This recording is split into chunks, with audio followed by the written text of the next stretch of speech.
Welcome to the Archotechs, a RimWorld fluid ideology series about pursuing the Archonexus. Episode 12, Veiled Honor. Before I do the recap of last episode, let's talk about the update to RimWorld. The update brings changes to the Biosculptor, Caravanning, and the Archonexus. These Biosculptor changes are pretty straightforward. A lot of people were breaking down their Biosculptor to get around the biotuning, and the changes to the Biosculptor will disincentivize people breaking it down. So instead of yielding 50% resources when you break it down, it yields only 25. There's some changes in the Biosculptor behavior as well, and the patch notes can be found in the description of the video or on your RimWorld news feed. The Caravanning changes are more interesting to me. Instead of a Caravanning pack spot, you have a Caravanning hitching spot. Now, unfortunately, I don't have any animals to be able to demonstrate what a caravan hitching spot looks like, but what ends up happening is when you queue up animals to be caravanned, you will rope them and bring them to the hitching spot. The pawns then will subsequently load the gear that you're bringing on the caravan into their own inventories, rather than hauling it piecemeal one at a time to the animals, which enormously speeds up caravan pack time. There are some changes to Caravan Improvements as well, like colonists being able to grab food and medicine and drugs from the animals that have it packed, that joy decreases more slowly when you're prepping for a caravan, and that pawns will actually look out for themselves by eating and recreating while you pack a caravan. The Archonexus changes are very simple. It just gives more information when you are ascending the Archonexus. Now, to recap last episode, we focused on Sven's needs and his desires to climb the ranks of the Empire of the Moon, and he has launched himself from Yeoman to Praetor. One of the key things that is going to allow me to do is to actively trade with the Empire of the Moon. To be able to trade with the Empire of the Moon, you need a title of at least Knight or Dame, and now we have gone past that and become Praetor. But what's going to be required is a bit of a nicer throne room and a definitely more dignified bedroom. So those two things we're going to address shortly. A lot of comments on YouTube mentioned that I probably should have stripped these slaves before donating them to the Empire of the Moon, and I failed to do that, and that is my fault. Next time I will try to remember to do that when I enslave and donate Yates or Slave 1.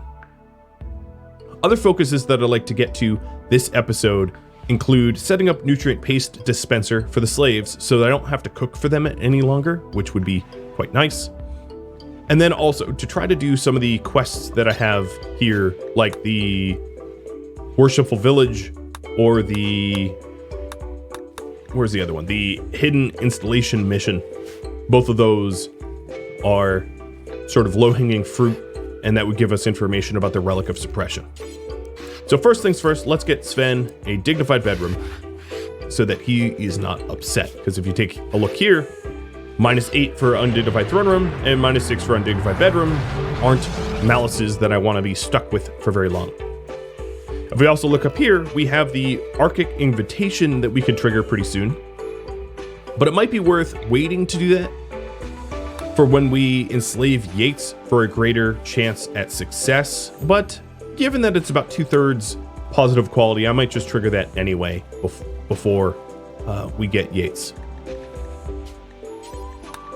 I'm going to allow stone cutting to be done by anyone, not just slaves, because Slave 1 here is pretty busy tending to the farm, and I can do my own stone cutting, at least for now, until I have a greater slave population. I have forbidden sowing because I don't want to put potatoes back into this farm field. Once tree sowing is researched, I'd like to plant some trees.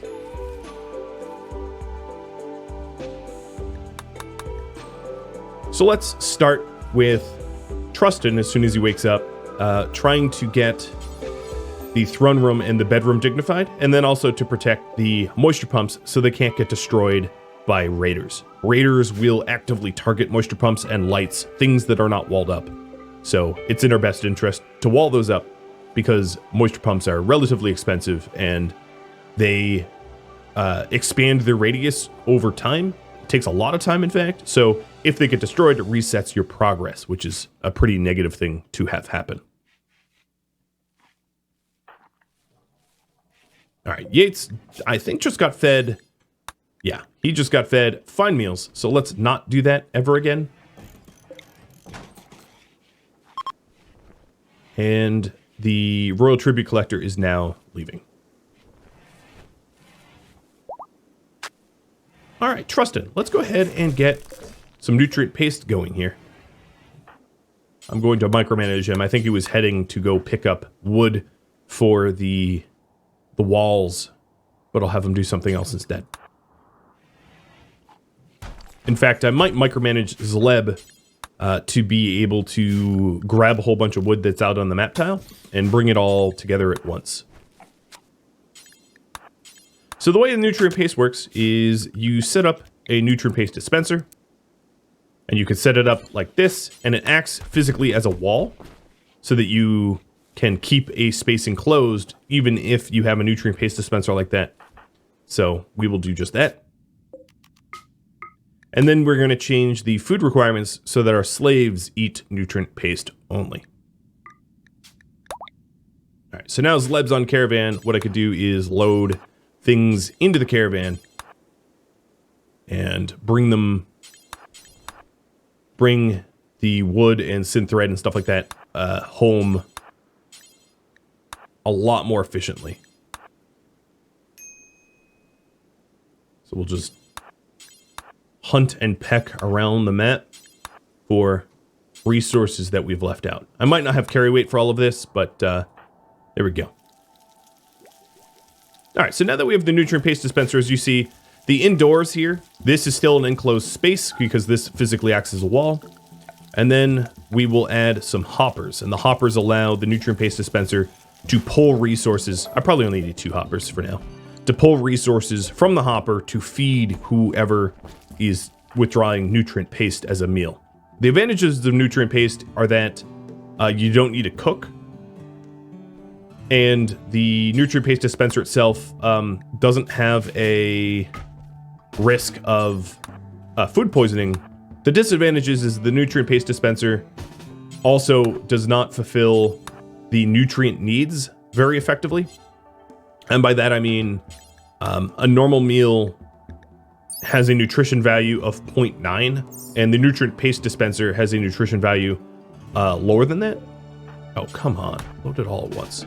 So you need to eat more nutrient paste meals per day than you need to eat normal meals. And then also you don't usually put it in your inventory because you withdraw the nutrient paste meals on demand, which means that if you have a slave, for instance, that is like mining something remotely and they get hungry, they have to walk all the way back to the base, grab a meal, eat it, and then walk all the way back, which is sometimes dreadfully inefficient. So you have to be careful of situations where you are zigzagging all over the map for your nutrient paste meals.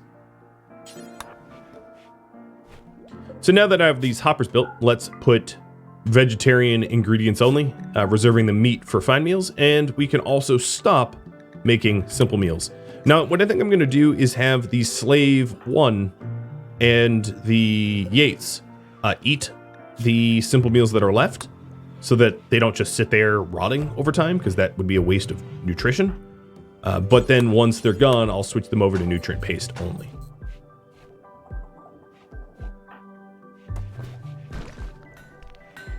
So now we're just trying to address the undignified bedroom that Sven has, which should be easy for us to do. Oh, and Zleb, I accidentally had you caravan out, but I caught you just as you exited, so you could re-enter immediately. And we'll have Zleb come home with the wood that I had loaded up into the caravan.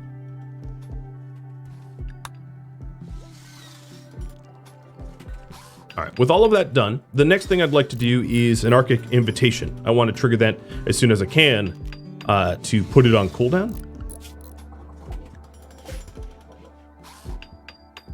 Okay, so Sven's bedroom is now slightly impressive and it's properly dignified.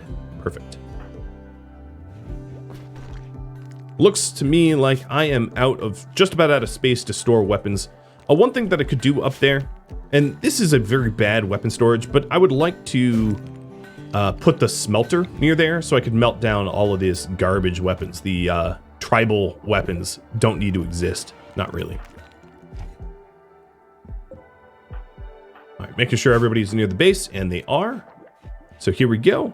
Archic invitation. We'll start it at the altar.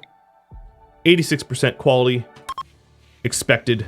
And with any luck, it will give us development points to be able to further develop our ideology. We're at 1 of 14. We need 13 left. And if anything, it will give a mood boost so that Bonnie is not so upset about Sacrificed. Now, I do intend to put Sacrificed's skull into her bedroom, but it's 1 of 14 skulls in the stack, I think. So I have a lot of skull spikes to make before I can figure out which one is Sacrificed's skull. Because it's not one of the ones they have already constructed.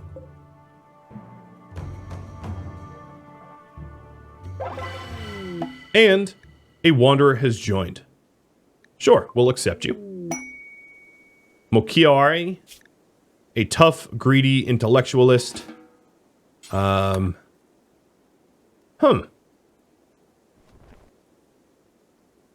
think, friend, you are going to become a prisoner and then a slave. I could have you as a secondary researcher, but Sven likes to be the only one. And I'm going to keep it that way. A special trade. Oh, a nearby settlement wants 49 veils, and they will offer us 12 honor. Yes, absolutely. Absolutely, I am willing to do that. So I'm going to bring the electric tailor bench out of the freezer here, because that would obviously slow down my ability to make those veils, because that's a lot of veils. And I probably don't need to put the veils on a quality control. So, because I don't think Trustin has any chance to make anything shy of, like, normal. So, 49 veils of normal quality, and I'm going to be queuing these up with cloth. I think what I'm going to do, I'm making another shelf here to contain ingredients for construction, but I think what makes most sense here is just to put a temporary cloth zone here on the ground. Critically important that cloth goes there so that Trustin can whip through these veils and drop them on the floor once he's done with it, spending the absolute minimum amount of time so we can get that going. Oh, good. You, and all of your construction genius built yourself into a cubby hole. Let's try that again, buddy. Much better. All right, Mokware. I am going to strip you down. Actually, well, so I have some issues here. I'm going to wait to enslave her for a minute because she has a revolver on her, and I don't really have any space for smelting that stuff.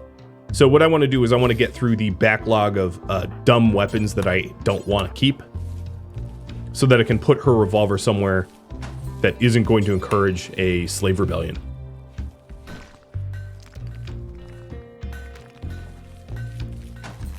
So if I go to this smelter, let's go ahead and say smelt weapons. And we are going to smelt all melee weapons, because I don't think I have any melee weapons I care to keep. And Zleb can't craft, so Bunny, it has to be you. But you are probably going to need to sleep soon. I could even leave this door open. Now, obviously, smelting outdoors in a bad temperature will cause us to take a little bit longer for the task. But I think I'll just do 2 for now. That frees up enough space for this new slave, and I'll just name her Slave 2 already. We have no need for someone greedy, right? It's just not something that our colony has any interest in. All right, so we're making room for a 2nd prisoner.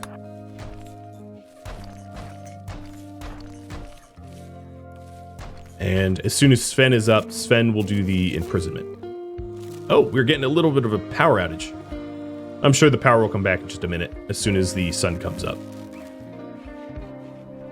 Now, Anon asked me in the YouTube comments to address backup batteries. So once I have a little bit more steel and components, because I'm somewhat low on steel and components, I will try to demonstrate the benefits of multiple battery networks for backup batteries. And Sven, let's go ahead and arrest this bureaucrat. And Zleb, you are going to need to haul that revolver out of there. So she obviously is not wearing the correct clothing, but she does follow our ideology because she was recruited via the Archotech invitation, which only adds someone of your own ideology. So she doesn't need to be converted, but she does need to be enslaved. Now, with that said, I also need to make sure that I start to make more slave clothing. So that's another thing Trustin should get on soon. So that would probably be before I do the veils. We'll want tribal wear, slave collar, slave body strap, and make sure that they're being crafted with ingredients that we want to use. So let's say plain leather for the straps, plain leather and steel for the collars, and then the tribal wear, plain leather again, or pigskin. No, I don't need to have enough pigskin. Synthread. Synthread's kind of a beautiful fabric, so actually let me change that to heavy fur. Heavy fur is tougher, but that's fine. This shelf should absolutely not contain a revolver. It's like the last thing we want to do. Oh, good.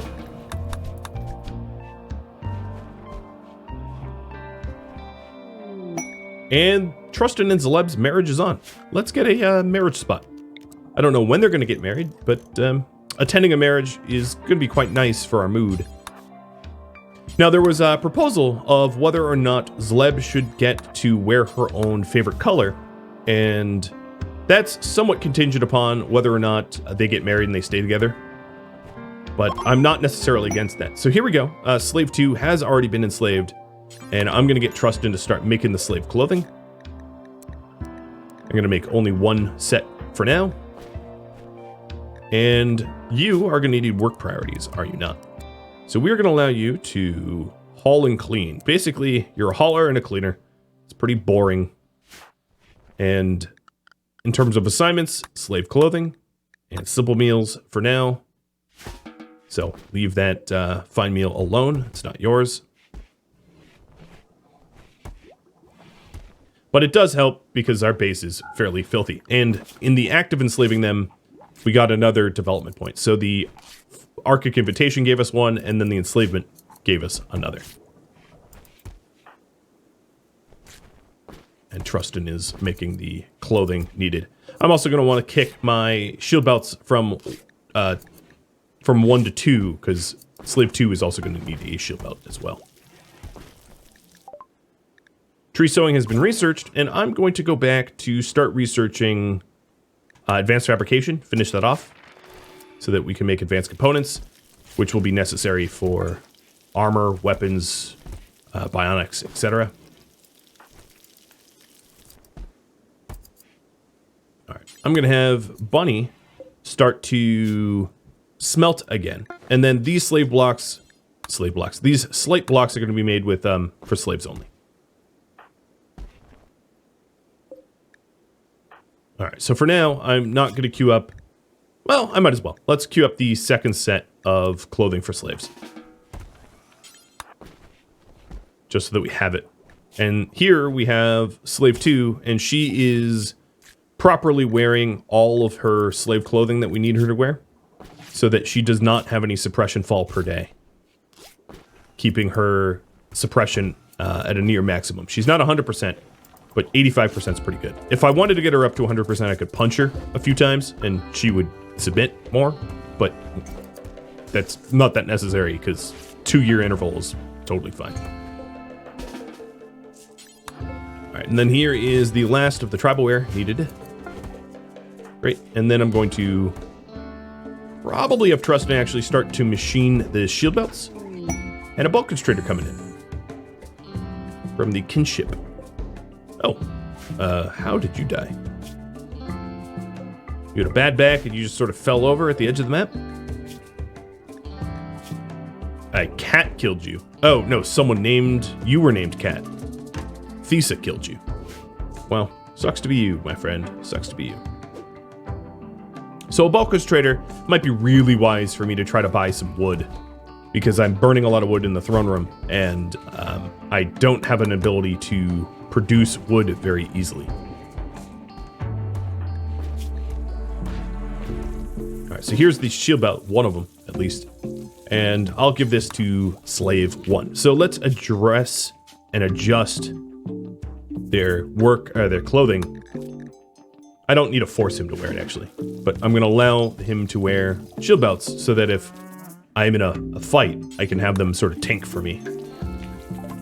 Which should be pretty effective.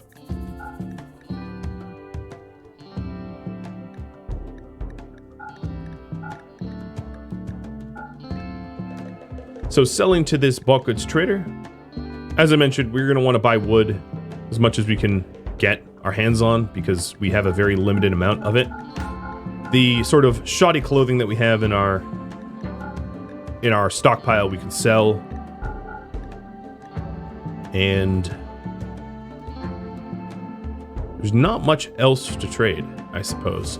I could sell some potatoes, but I'm going to hold on to them for now. Sell the pemmican. Oh, I will buy a muffalo, though. Yeah. I'm buying a muffalo to be able to sacrifice it in an Archic sacrifice. So I'll trigger that in the morning. Hopefully the muffalo won't wander away by then. And as a little reminder, the Archic sacrifice can yield us development points, and it will also possibly help mood, and it will recharge Psi Focus. Drifters need resources. 3 drifters are asking for 1,000 silver. Yeah, you know we're evil, right? If I could enslave these guys, that would be ideal. So I'm going to try to do that.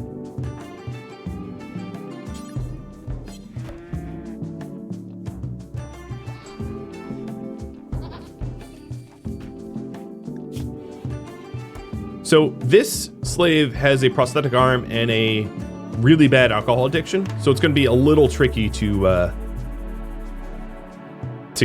have her be productive. She's going to have a lot of mood breaks, I suspect. The muffalo got roped into my stock room, which is going to make a lot of animal filth. So come tomorrow morning, we'll trigger the Archic invitation once everybody is up. The sooner the better.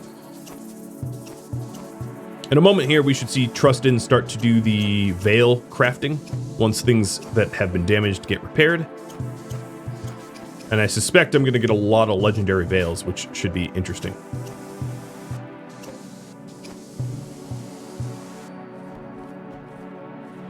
All right, and this battery died, so we're going to have to charge that back up. Actually, it might be worth just creating a cable up here to avoid the reoccurring nuisance of trying to haul a battery up there. Just one little cable and problem solved.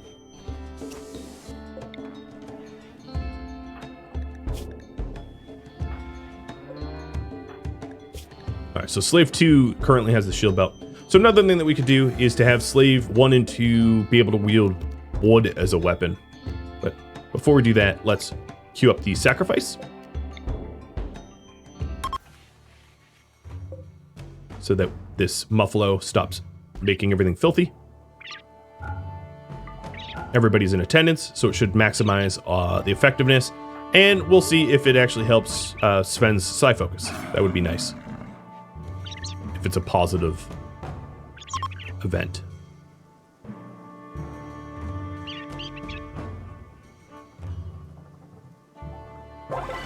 It was satisfying. So if you take a look at Sven, no, didn't get any Psi Focus for it. But we did get a development point. The next thing we're going to want to do is to tidy up the ritual room so that we can do a conversion ritual probably next. I'm trying to focus on getting additional development points relatively as fast as I can.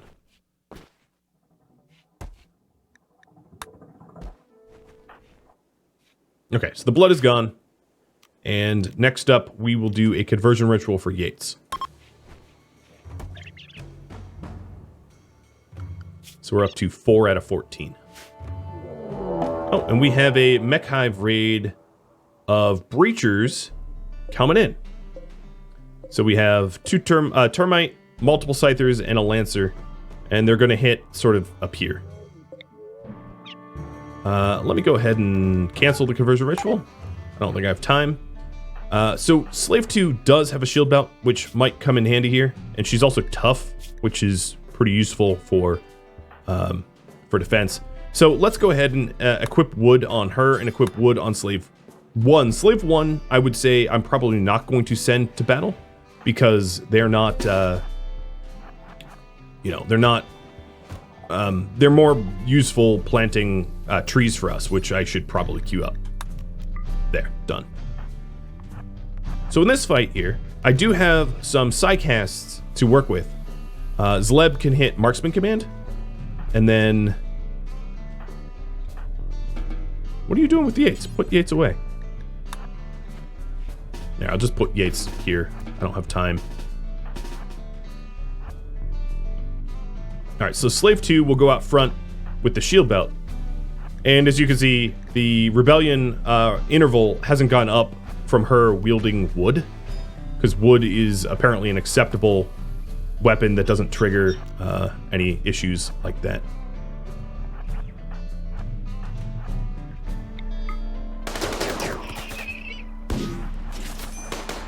And Sven gets shot anyway. I can... No, I think we're fine. She goes down. Despite her toughness, she can't tank that much. And I will kite the remaining guys southbound. There. Have a turn around and take it out. Alright, so the ritual room is obviously being desecrated right now. I'm going to want to fix that as soon as I can.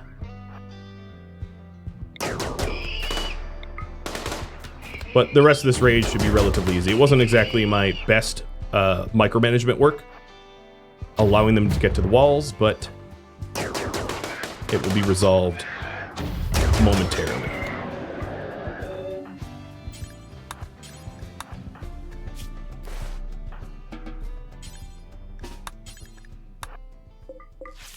All right, done.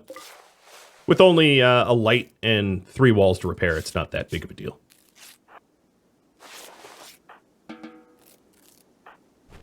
We actually yielded more resources just from killing the mechs alone than we lost.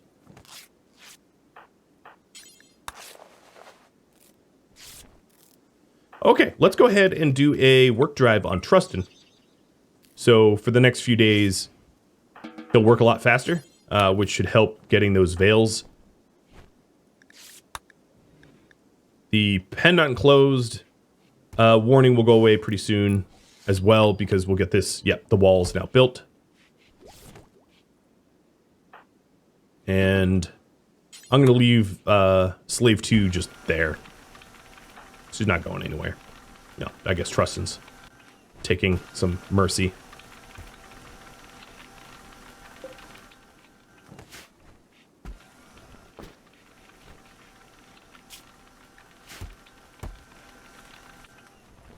So, Slave 1 is starting to plant the trees for us. We also have the conversion ritual to kick off in the morning as well, because we didn't get around to that. You'll notice that biocoded weapons don't melt down to anything. That's by design. I just wanted to melt them down because they're taking up space, and they're biocoded, so I can't ever use them.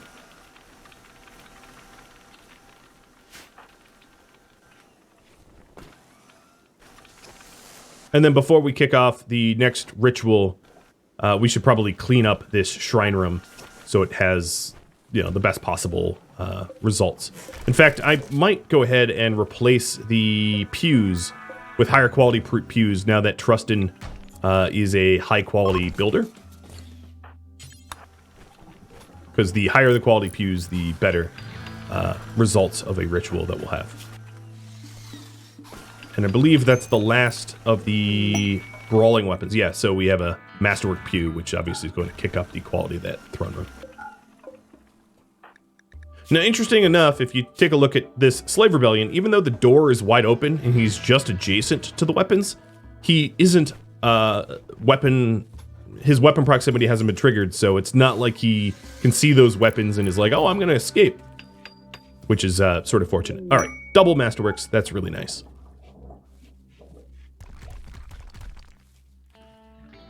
Now, as soon as Bunny is up, because she obviously needs a lot of rest, she was smelting all night long, we'll get the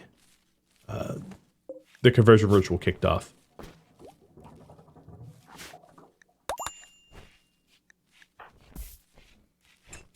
I also sort of suspect that that Slave 1 will be with us for a while, so I might do the Scarification for Slave 1 so that the Scarification expectation goes away.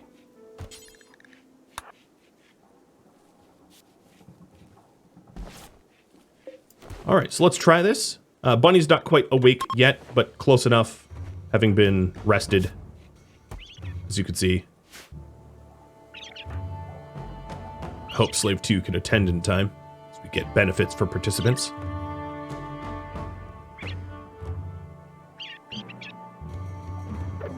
And it was ineffective.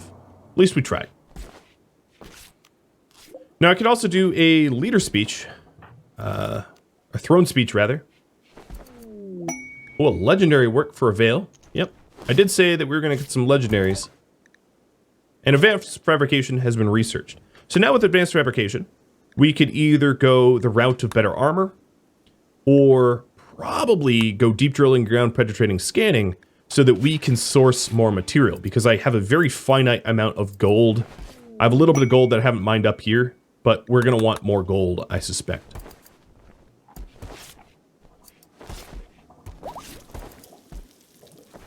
And get another legendary. So these legendaries here, as you can see, the value of the legendary is about a 175, whereas compared to a regular veil is like 53. It might be worth me counting all the legendaries that I have and making a few extra, so that I can sell the legendaries rather than trade them in for the quest. That might be worth it. One could even say the Masterworks would be worth doing, but I'm getting so many Masterworks that it would be hard to do that. Masterworks are only worth 88, whereas the legendaries are worth 175, so I think the legendaries are worth doubling up. And you are psychotic wandering rather, because of your addictions. Lovely. Now, you are eating my crops, aren't you?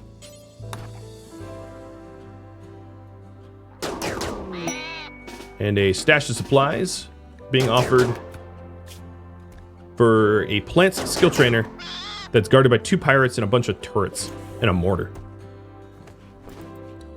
None of my trio has any real interest to learn a plants trainer. But it might be worth getting, although it's pretty low on the list of priorities, I would say. And let's get the other shield belt for Slave 1.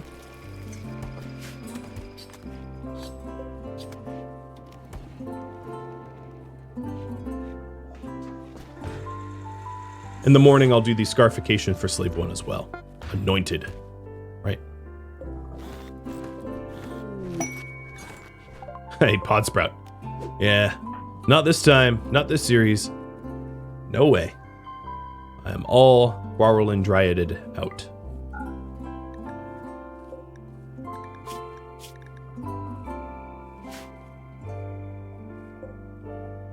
So the flooring here is starting to expand. I'm going to replace these walls with stone ones that are not flammable and a little tougher, so that we don't have to reset progress. But before that, I want to remove the roof so it doesn't collapse on us.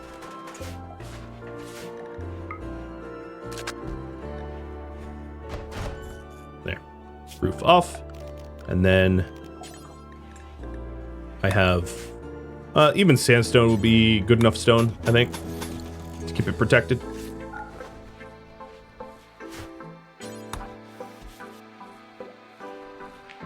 We're getting even more cotton yield, which is great.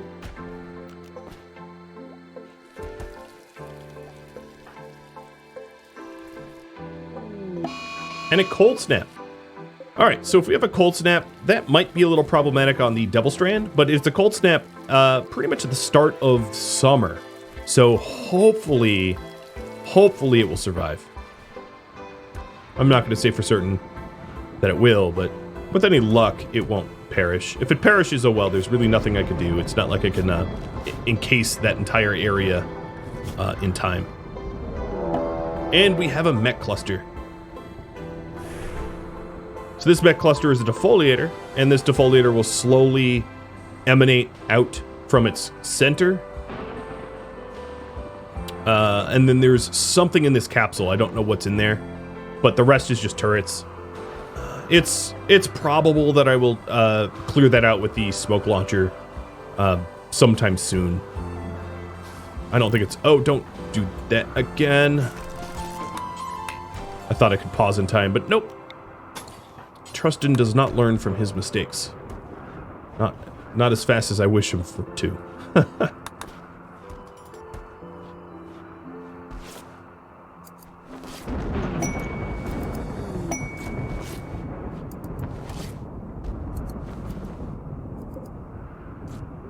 So I might be able to trigger a leader speech.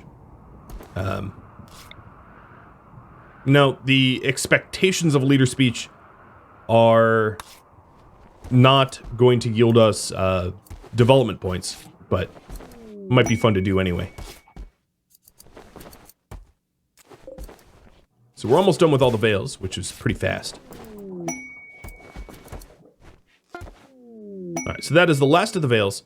I do believe that I got 3 legendaries. Let's see. 1, 2...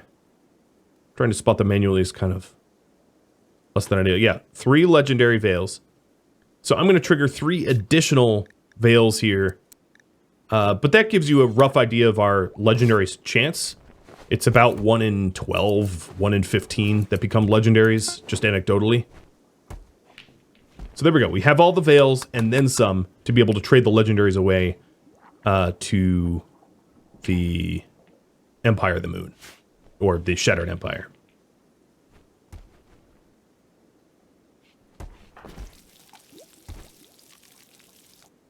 As soon as Slave 2 gets with the picture and stops going on the psychotic bender here, what I'm going to try to do is a leader speech. Knowing that... Oh, let's do the Scarification right now, and then we can try the leader speech. So the Scarification is just to get rid of the annoying sort of tooltips that I've been plagued with. He wants to be scarred in a ritual, so we'll do it. You'll see the -1 will go up. 1. There it is. And now he's a little bit happier.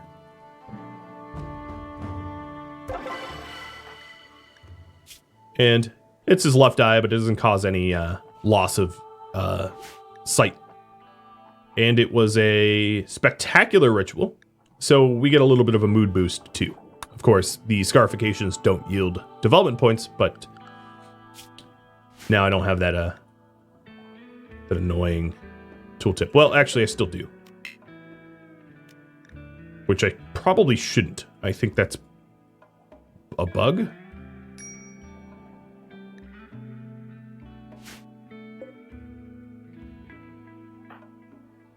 Or it's maybe Slave 2 wanting to be scarified, but she's already scarified. Nope, there we go. Yep, we're losing crops. Let's go ahead and harvest what cotton there is with Slave 1. even though it's not ready because it's going to die off from the cold anyway.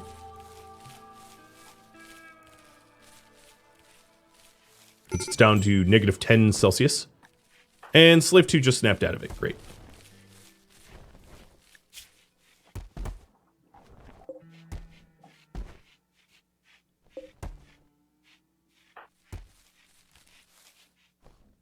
Okay, I do not appreciate animals eating my crop. I know I haven't built the border wall, and that's kind of on me. But we've had a lot else going on, so with everything else that's going on, you'll forgive me that I let that one slide. But we could start to do that because it looks like Trustin is idle. And we did mention that we wanted just a very simple sandstone border wall that is quick to build, and what we're going to do is add some steel doors here. Or, you know what, I'm actually going to add compound doors. I'm going to say, we'll have sandstone doors in a few locations here with sort of safety entries. So we keep these sandstone doors propped open and use steel doors that can slam shut, or that we open and close, and then the sandstone doors can slam shut in an emergency.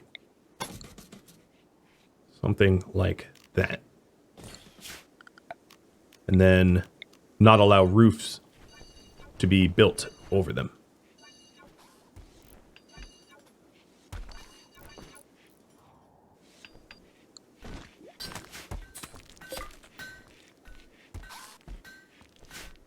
So if we're being chased, we can open this door quickly because steel doors open and close faster, and then the sandstone doors can then shut behind us if we're, you know, needing to run in an emergency type situation. I did mention that I wanted to demo backup batteries, so let me go ahead and do that right now before the end of this episode. So I'll have to micromanage Trustin here a little bit. So the way backup batteries work is when you have the power feedback or the zzz event, what that is it is all the power that is currently attached to your network discharging. And the more batteries that you have, the larger the discharge, which can be very dangerous if you have like a ton of batteries in a large battery bank. So the way that I like to avoid that is to have two different small battery networks with only one powered on using a switch at a time. That way, if you have a sort of power shortage or a feedback event or anything like that, you could just switch which batteries are plugged in. It's very, very easy to do, very straightforward. So we're almost done with that. So here, once these batteries fill up, I can just power this off, and they will slowly passively drain, very, very, very slowly, I might add.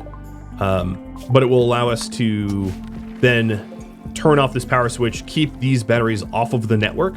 That way, if we have a zzz event, like we did not too long ago.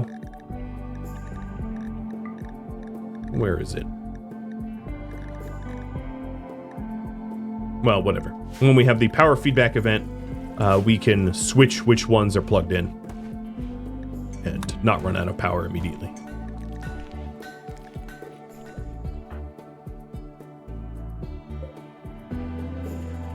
Well, guys, this is my stopping point. I obviously did not get all the things I wanted to get done in this episode, but I still feel like we made a whole bunch of progress, enslaving one more person and getting a bunch of development points and fulfilling all of the veils for that trade that will probably run at the start of next episode. Thank you for watching episode 12 of the Archotechs Veiled Honor. If you have any feedback or questions for me, let me know down in the comments. If you'd like to chat about the Archotechs or any of my other content, Rhadamant.com and the description of this video have a link to Discord. If you're looking for the patch notes for the latest RimWorld patch, that can be found in the video description as well. Thank you so very much for watching, and a special thank you to my Patreon patrons and Twitch subscribers for supporting the channel. Farewell.